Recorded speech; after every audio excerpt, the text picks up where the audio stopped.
আহিছিলে আমি যেতিয়া হিষ্ট্ৰীটো ল'লোঁ তেখেত ডিব্ৰুগড়ৰে এখন কোনোবা ৰিচৰ্টত আছিলে তাত থাকোঁতে বোলে ৰাতিপুৱা তেখেতে নিজে লগৰজনক কৈছিলে যে গাটো মোৰ অলপ আজি ভাল লগা নাই অলপ চেলাইন টেলাইন মানে নিজৰ তেখেতৰ ভাৰ্চনটো কৈছোঁ চেলাইন টেলাইন দিব লাগিব বুলি ক'লে সেইটো টাইমতে তেওঁলোকে হস্পিটেললৈ আনিবলৈ ৰেডি কৰি থাকোঁতেই আমাৰ মেডিকেলৰ ভাষাত যিটো কয় এপিলেপ্টিক ফিট মানে মিগি বেমাৰী বুলি যিটো কয় তেনেকুৱা ফিট এটা আহিলে তেখেতৰ আৰু লগালগ তেখেতে তাতে ঢলি পৰিলে তাৰপিছত তেওঁলোকৰ সতীৰ্থকেইজনে ইয়ালৈ লৈ আনিলে অনাৰ পিছত আমি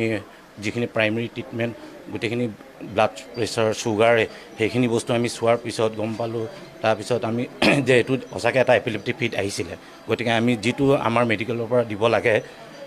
এণ্টি এপিলেপ্টিক ড্ৰাগছ সেইটো আমি লোডিং ড'জ এটা দিলোঁ দিয়াৰ পিছত দেখিছোঁ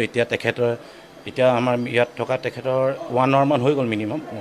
এতিয়া তেখেতে কথা চথা পাতিছে আৰু জিভা চিভা দেখাইছে নিজৰ নাম চাম কৈছে আৰু তেখেতে কৈছে ভোকো লাগিছে অলপ দেৰি পিছত মই কিবা এটা খাম তেনেকৈ কৈছে এতিয়া তেখেত কনচিয়াছে খালি লিটিল বিট অলপ ড্ৰাউজিনেছ এটা আছে